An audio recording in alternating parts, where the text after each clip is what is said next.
Buenos días, buenas tardes, buenas noches, amigos de Página en Blanco. Hoy día tenemos de invitado al doctor Carlos Hackanson Nieto. Él es abogado constitucionalista, especialista en el tema, investigador reconocido, ex decano de la Facultad de Derecho de la Universidad de Piura. Y estamos acá para conversar un poco acerca de la coyuntura constitucional, dado a que ahora hay tambores de acusación constitucional en contra del expresidente Martín Vizcarra, y poder hablar un poco sobre la posibilidad de cambio de constitución. Bienvenido, Carlos. Muchas gracias, Paul, por la invitación, a ti, ¿no? y a Página en Blanco. Bueno, continuemos. ¿Cuál es la figura de la acusación constitucional? ¿Cómo está regulada en nuestro país y para qué sirve?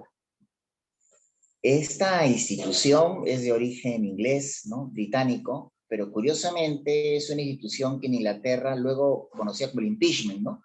Pero que esta institución luego cayó en desuso en la propia Inglaterra porque años después apareció el voto de no confianza, o sea, lo que conocemos como la moción de censura, le cayó en desuso. Y luego ya, ¿no? Cruzando pues el charco, ¿no? Con la independencia americana y la Constitución Federal del 1787, se recoge, ¿no?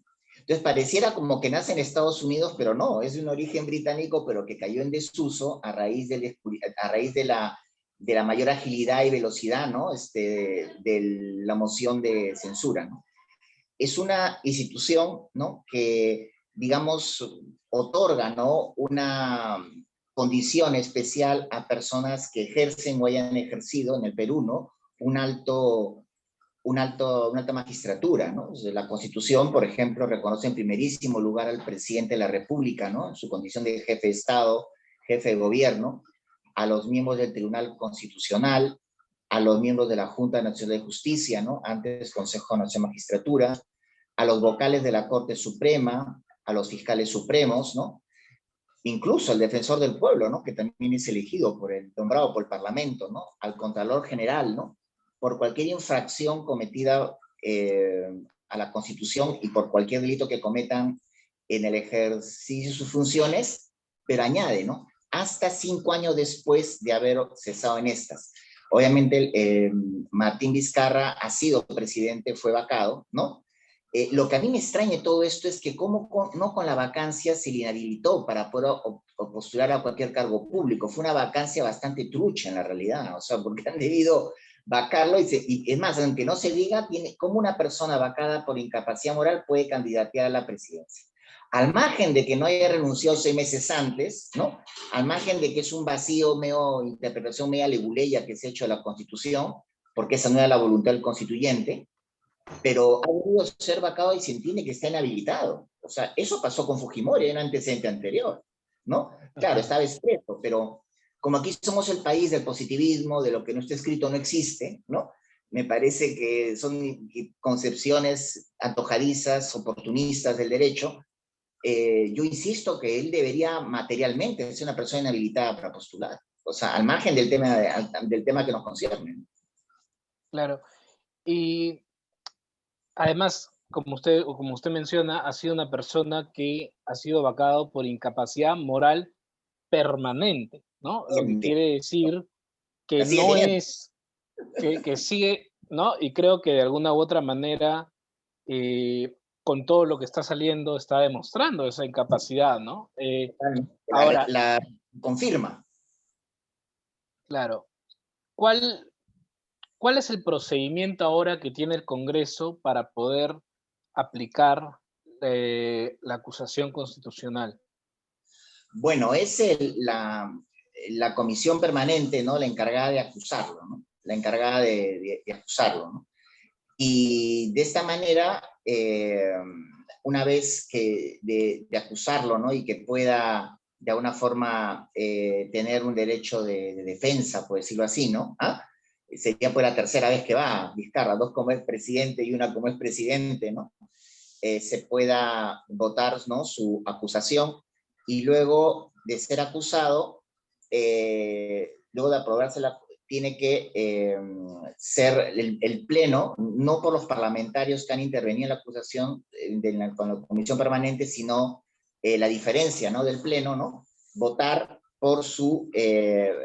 votar luego por su aprobación, que es lo que le llaman el antejuicio. Pero aquí hay un tema que entró el Tribunal Constitucional, ya ha diferenciado la acusación del antejuicio, y yo soy más de la línea del doctor Domingo García Belaúnde, que el artículo 99 y 100 hacen alusión a lo mismo. O sea, acusación, cuestión, antejuicio, para mí lo mismo. O sea, es decir, esto puede sonar herejía como se ha instaurado en el Tribunal Constitucional, y es una línea que también ha seguido Francisco Eguren en un buen trabajo que realizó y que respeto, ¿no? Académicamente, pero estamos hablando de un mismo proceso, ¿no? Es decir, que tiene dos etapas, ¿no? Una cámara acusatoria, que como no hay Cámara de Diputados, es la comisión permanente, y una cámara en la cual él debería defenderse, que es el Senado, ¿no?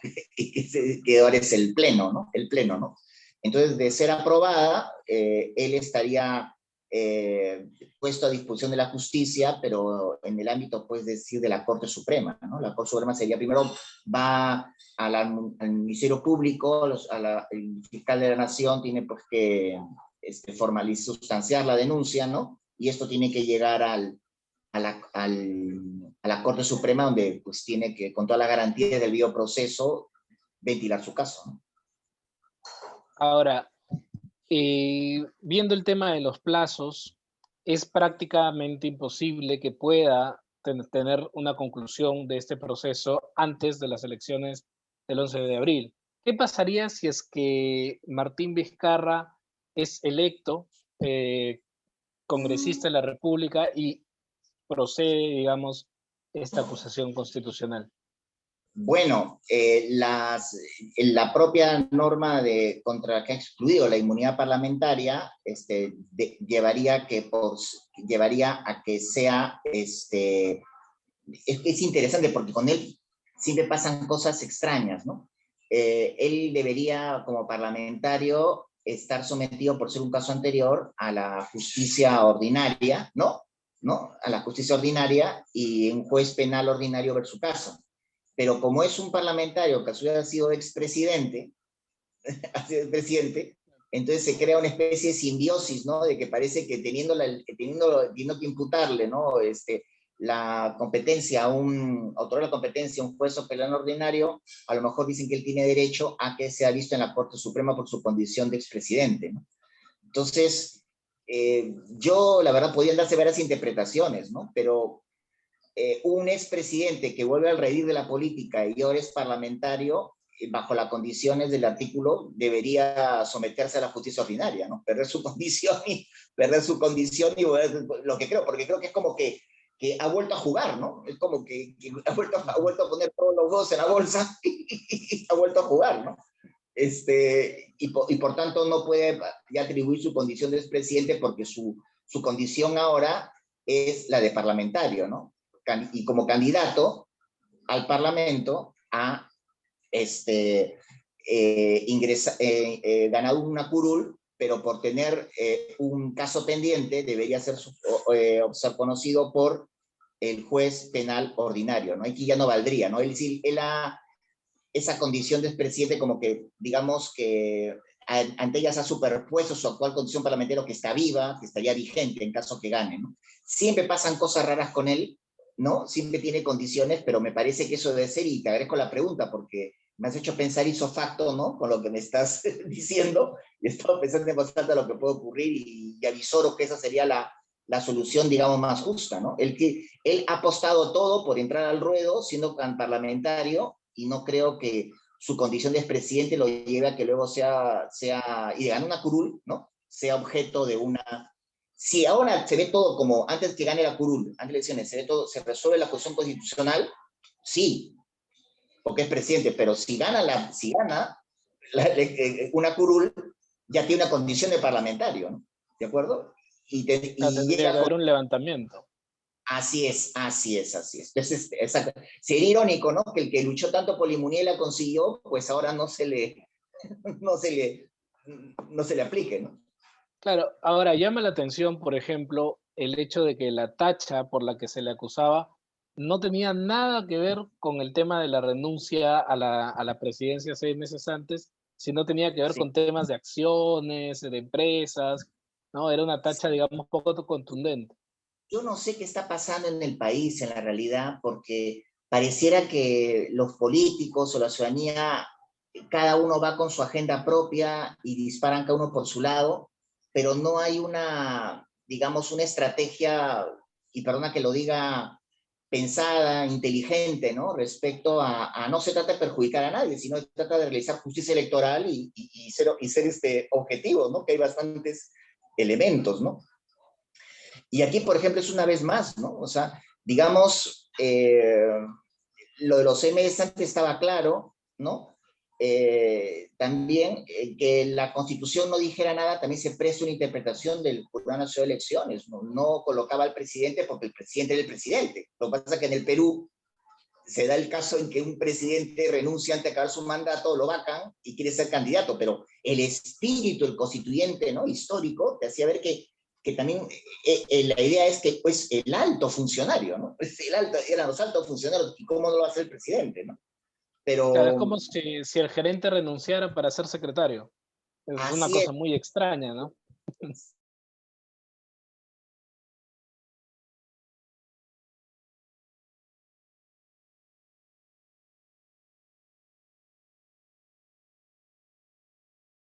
Para no, digamos, valerse su condición, ¿no? De un teatro preferente en el camino a una elección, ¿no? Entonces me parece que eso no solo hay que hacerlo, sino parecerlo, como se suele decir, ¿no?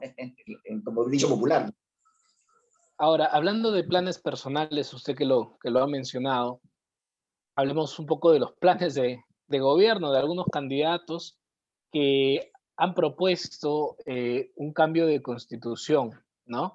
Ahora, la constitución tiene sus propios mecanismos para ser cambiada, para ser reformada, ¿no? Sí, Evidentemente hay algunos candidatos que proponen un cambio parcial, hay otros candidatos que proponen un cambio completo, sí. y me gustaría saber un poco sobre su apreciación de la Constitución y, en todo caso, qué cuestiones de la Constitución podrían cambiar y qué cuestiones no sería necesario de hacerlo. Yo lo que veo es lo siguiente, ¿no? Y esto ya de ahora hacia atrás, ¿no? Cada 5 años la Constitución es parte de la campaña electoral de que alguien siempre ofrece, por lo menos uno, que la quiere cambiar, ¿no? Entonces, ahora hay más de uno, y esto quizá nos llega como efecto a lo ocurrido en los sucesos que han pasado en Chile, ¿no? Un poco también, y justo las elecciones coinciden con la elección de la Convención Constitucional en Chile, ¿no?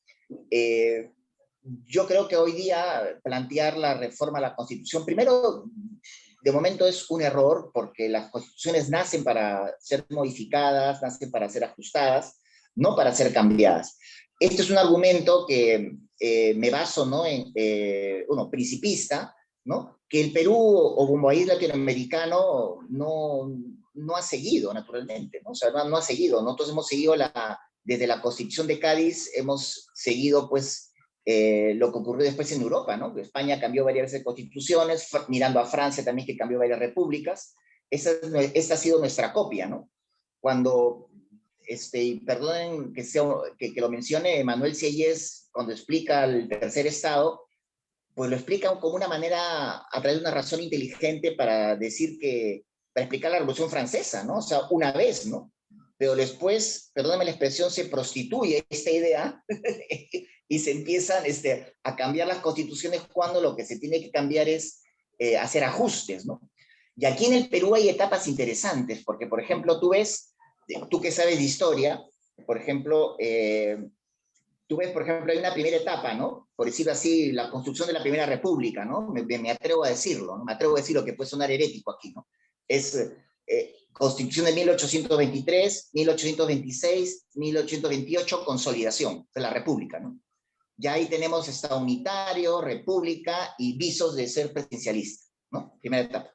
Luego empiezan sin contar todos los avatares en los cuales se detienen los historiadores, ¿no? La emancipación, Bolívar, la Ayacucho, ya no entro ahí, pero hablo como que lo pasara por el colador y me quedo en lo constitucionalmente relevante para nosotros en este momento de la entrevista. Segunda etapa, tenemos la Constitución de 1800, en lugar de cambiarse la Constitución del 28, esperaron 5 años, decía la Constitución, y en lugar de a reformarla, la cambiaron. Entonces, seguimos con el espiral. Entonces apareció la Constitución del 34, la del 39, ¿no? La Constitución del Chile, la Constitución del 34, la Constitución del 39, la Constitución del 56 y la del 60, que es la etapa en donde más se aprecia esta disputa que ya se veía con la Constitución del 23, pero se agitó más, que fue el conflicto entre las constituciones liberales y conservadoras. Desde el 34 al 50, y se estabiliza con la Constitución del 56 y con el 60 de Castilla, en que empiezan a incorporarse los elementos parlamentaristas, ¿no? O sea, es decir, la Constitución liberal era la que quería un parlamento fuerte, y la Constitución conservadora, pues, eran quienes querían un ejecutivo fuerte, ¿no? Añorando los tiempos del virreinato, ¿no? Del orden, ¿no? Del orden. Claro. Entonces, Constitución liberal y Constitución conservadora. Y el equilibrio llega con la Constitución del 56 y 1860, en que se empiezan a incorporar, aparece el Consejo de Ministros, aparece la interpelación, ¿no? Vemos esa etapa. Bueno, lejos de eso, de hecho, ese equilibrio funcionó porque la Constitución de 1860, formalmente hablando, duró 60 años. Un golpe y se regresaba ella. Un golpe y se regresaba ella. Apareció la Constitución de 1867, duró 4 días, un poco, y regresamos al 60, ¿no? Y eso inicia una siguiente etapa, que es la etapa de la Constitución de 1920 y la del 33. ¿Cuál es esta etapa de la otra nueva república? Que es recoger el Estado social. Aparece Querétaro por ahí en 1917, la Constitución del 30 con 20, y la copiamos en 20, y la del 33 mira Weimar, de 1919, ¿no? Y un poco que quiere instaurar formalmente el Estado social. Después de ello viene la última etapa, que es la que nos encontramos, que es la Constitución de 1979 y la del 93, que las coloco, fíjate, lo herejía, al mismo nivel, porque la Constitución del 79 instaura una nueva etapa, que es la de la internacionalización de los derechos humanos, ¿no? Los órganos supranacionales para protección, amplios catálogos de derechos, garantías constitucionales, tribunal constitucional, antes llamado tribunal de garantías, y esa es la etapa en que luego ves que el 93 parece una reforma del 79 con cambios gruesos, ¿no? Cambios gruesos. ¿Qué cosa es lo que yo veo, por ejemplo, en la Constitución 93? Por eso creo más en un cambio dentro de este margen ya después de la internacionalización, ¿dónde vamos a llegar? A donde nos quieren llevar es a la nueva república, la quinta, que es las constituciones del siglo XXI. La constitución del socialismo del siglo XXI. A eso nos van a llevar.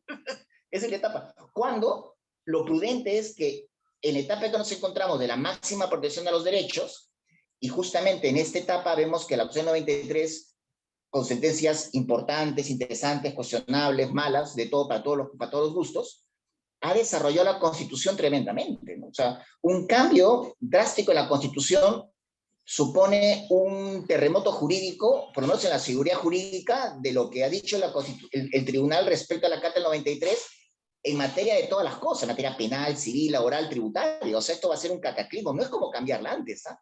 Que era como cambiar de camiseta, pero es una camiseta ahora trajinada, ¿no? Una camiseta, pues, transpirada, ¿no? Claro, y se ve un poco, porque siempre cuando hay algún dilema de interés nacional, siempre decimos qué es lo que va a decir el Tribunal Constitucional. Por ejemplo. Eso exactamente. Antes, y digo antes porque tú no habías nacido, era un penalista iba por su lado, un tributarista, un laboralista, un administrativista, iban por su lado. Ahora todos miran qué es lo que dice el tribunal y eso rige, como rayos, rige sus propias disciplinas, ¿no?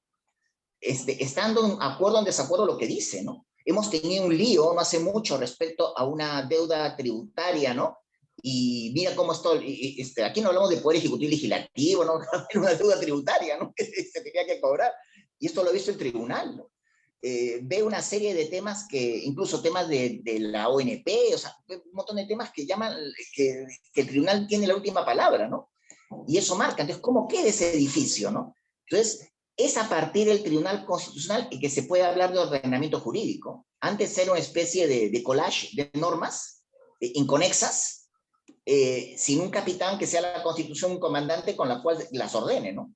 Pero el tribunal lo que ha hecho es, a partir de la Constitución, ordenar a su manera, ¿no? Pero es la manera, a su manera, pero es la manera, ¿no? ordenar el ordenamiento jurídico, y de eso es muy difícil salir, ¿no? Va a ser muy perjudicial. Y llama la atención, por ejemplo, que los colegios de abogados tampoco digan nada, ¿no? Porque esto, sí, que son directamente los que pueden diagnosticar lo que va a ocurrir, ¿no? Todos los colegios profesionales, todos en general, todos, pero más los abogados en la medida en que va a repercutir mucho en la seguridad, en la falta de seguridad jurídica, ¿no? Y, por ejemplo, llama la atención, esto para darle vuelta un poco a la entrevista, lo que hablábamos inicialmente, que Sí. una persona como el expresidente Martín Vizcarra, que gobernando era un acérrimo defensor, entre comillas, de la Constitución, ahora menciona que se debe cambiar, ¿no? Que Sí, son las incongruencias de la campaña, ¿no? Es el claro. coronavirus y la campaña virus. O sea, digamos, digamos, es como, si lo veo, es como el niño, ¿no? Que cambia las reglas del juego de acuerdo a la posición que está, ¿no? Entonces, es el típico amigo del barrio picón que cambia las reglas del juego según la posición en que se encuentra en el tablero, ¿no? ¿Ah? O te inventa reglas, ¿no? Entonces, o el típico partido de fulbito, ¿no? En la calle donde las reglas que aplicaba y otras aplican. A eso llamamos política y es pañales, pues estamos en pañales, ¿no? El puñal que tiene la Constitución del 93 es la no reelección inmediata de congresistas. En otras oportunidades, ¿no? Lo hemos conversado, ¿no? El puñal que tiene la espalda tipo Bruto con Julio César es, ¿no? La no reelección inmediata de congresistas, ¿no? Bueno, Que esto se impide el está... desarrollo, ¿no? De una carrera política. Así es, o sea, no entender el tema, ¿no? Y llega, de hecho, los parlamentarios, no había partidos, es cierto, pero los parlamentarios que quedaban eran todavía parlamentarios del 80, 90, ¿no? ¿Ah? Algunos recién entrados en el año 2000, ¿no? ¿Ah? Y que de alguna forma han ganado su reelección, ¿no? Que era mínima la reelección, pero estaba en ese grupo, ¿no? Y que formaban a otros, ¿no? Formaban a otros y daban pues una especie de espejismo de cierta docencia política que uno las podía observar y que ahora, por ejemplo, los medios los siguen utilizando, porque si tú te das cuenta, a ellos los entrevistan que no son parlamentarios en las horas prime time y no entrevistan a los parlamentarios que actualmente es rara excepción, salvo rara excepción, ¿no? Los parlamentarios actuales.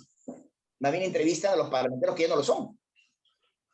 Por un tema de representación, posiblemente. Ahora, una última pregunta para ya ir cerrando la entrevista. A raíz de la pandemia, es evidente que los servicios públicos no han funcionado, ¿no? Sobre todo el servicio de salud. Y mucha gente le echa la culpa de estos problemas, evidentemente, a la Constitución, ¿no? Dicen, bueno, ahora es que hay que cambiar de la Constitución para que mejore el servicio público. ¿Cuál es su opinión al respecto de esto?